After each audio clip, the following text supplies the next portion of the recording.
কৰিছে বুলি মই অনুভৱ কৰিছোঁ।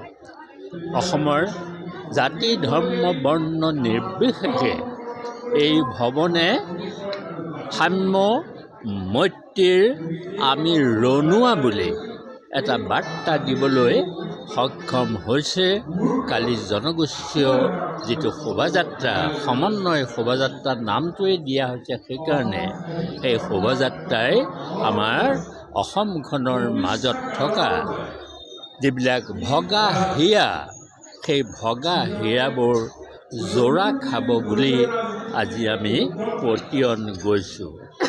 দ্বিতীয়তে, অসম সাহিত্য সভাৰ এই আজিৰ অধিৱেশনতে আমি কেইটামান কথা কালিও কৈছোঁ, আজিও কওঁ যে আমাৰ পত্ৰিকাখনেও 2026 চনৰ 100 বছৰ সম্পূৰ্ণ কৰিব আৰু সেই 100 বছৰ সম্পূৰ্ণ কৰা উপলক্ষে আজি এটা নান্দি স্বৰূপে এটা অনুষ্ঠান আৰম্ভ কৰা হ'ল আৰু সেই অনুষ্ঠানত আমি নতুন প্ৰজন্মৰ লেখকক অত্যাধিক গুৰুত্ব দি এই অনুষ্ঠানটো আমি আৰম্ভ কৰিলোঁ আৰু ইয়াৰ যোগেদি এই পত্ৰিকাৰ সম্পৰ্কত আমি যোৰহাটৰ প্ৰকাশন বুলি এখন কিতাপ আমি উলিয়াম।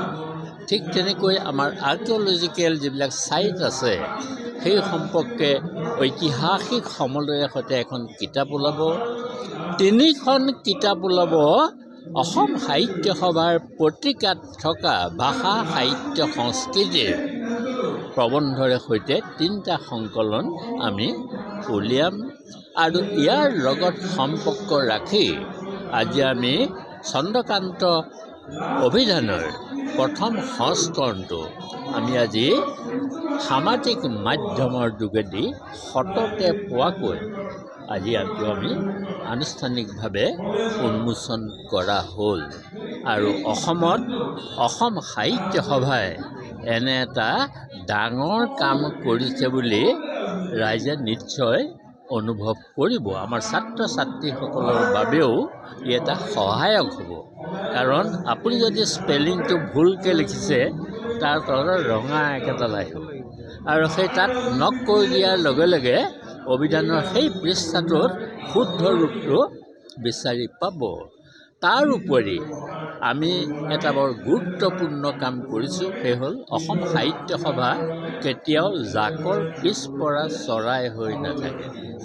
অসম সাহিত্য সভাই সেইকাৰণে আমাৰ সামাজিক মাধ্যমত যিবোৰ কবিতা, গল্প, উপন্যাস, প্ৰবন্ধ যিবোৰ ওলাইছে তাৰে বাছি বাছি ভালবিলাক আমি একত্ৰিত কৰি কবিতাৰ এটা খণ্ড, নাটকৰ এটা খণ্ড, উপন্যাসৰ এটা খণ্ড, চুটি গল্পৰ এটা খণ্ড আৰু প্ৰবন্ধৰ এটা খণ্ড, মুঠ 5টা খণ্ড সামাজিক মাধ্যমৰ পৰা আমি প্ৰকাশ কৰাৰ দিহা কৰিছোঁ।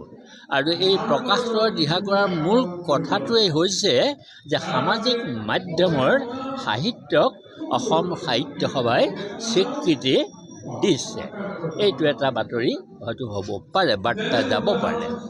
তৃতীয়তে, আমাৰ অসমৰ পূৰ্বাঞ্চলক লৈ ইতিহাসবিদসকলে কিছু অন্যায় কৰা বুলি অসম সাহিত্য সভাই অনুভৱ কৰাই নহয়, উত্তৰ পূৰ্বাঞ্চলৰ সকলোৰে এই ক্ষেত্ৰত এটা অভিযোগ আছে।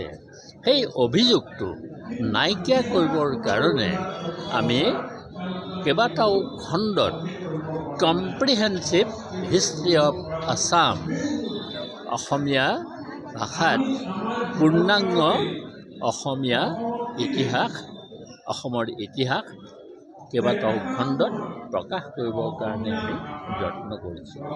আৰু আমি যে বৰাকলৈ গৈছিলোঁ তাৰ এটা সুন্দৰ উত্তৰ আজি আপোনালোকে পাব যে আমাৰ এই যিজন কি নামটো আছিলে, দেৱজিৎ সাহা যোৰহাটত আজি গীত পৰিৱেশন কৰি